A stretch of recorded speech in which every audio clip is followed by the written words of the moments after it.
Kad je nebo gorilo, kad se zemlja tresla, kad je tama nad domovinom sjela, nekolicina hrabrih bez plaće i slave rekli su tada: mi ćemo prve straže.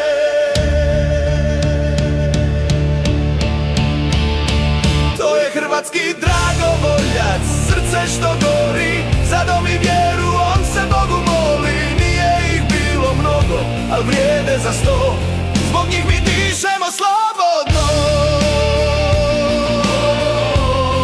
Zbog njih mi dišemo slobodno. Na ramenu puška, u srcu nada,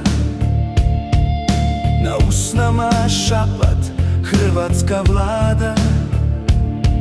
Bez ičega stali, bez sigurnog puta, al znali su ljubav dom čuva.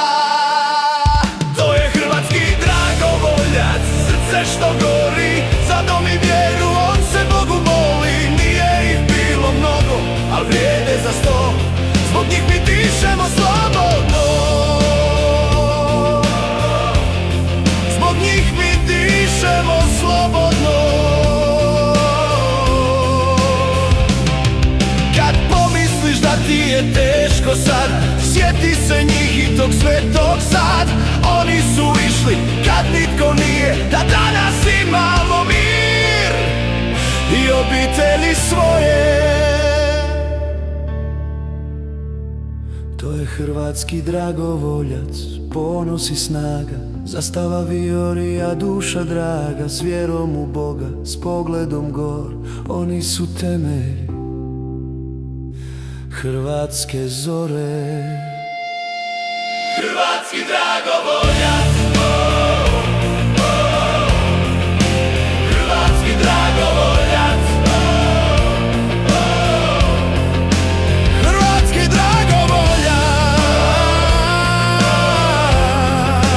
hrvatski dragovoljac,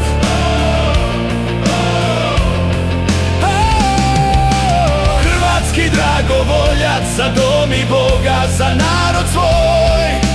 Nije ih bilo mnogo, al vrijede za 100, zbog njih mi dišemo slobodno.